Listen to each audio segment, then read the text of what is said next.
Pemeriksaan istri Verdi Sambo, Putri Chandrawati sebagai tersangka dalam kasus pembunuhan Nofriansyah Joshua Huta Barat alias Brigadir J, Jumat 26 Agustus 2022 dihentikan sementara. Pemeriksaan Putri Chandrawati akan dilanjutkan pada Rabu 31 Agustus 2022 pekan depan. Karenanya, Putri Chandrawati tidak ditahan dan akan kembali ke rumah sampai diperiksa kembali pada Rabu pekan depan.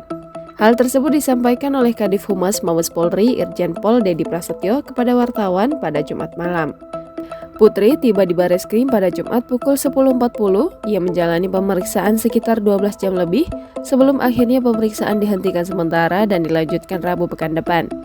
Nantinya, kata Dedi, hasil pemeriksaan pekan depan akan diumumkan langsung oleh Direktur Tindak Pidana Umum Brigjen Pol Andi Rian Jayadi.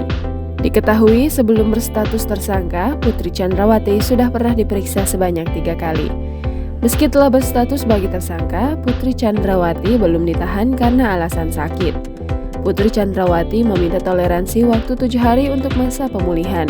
Jika merujuk pengumuman tersangka, Putri Chandrawati ditetapkan sebagai tersangka pada Jumat 19 Agustus 2022. Dihitung 7 hari untuk pemulihan, maka seharusnya Putri Chandrawati sudah selesai masa penyembuhan pada Jumat 26 Agustus 2022. Jangan lupa subscribe, share, komen, dan like ya!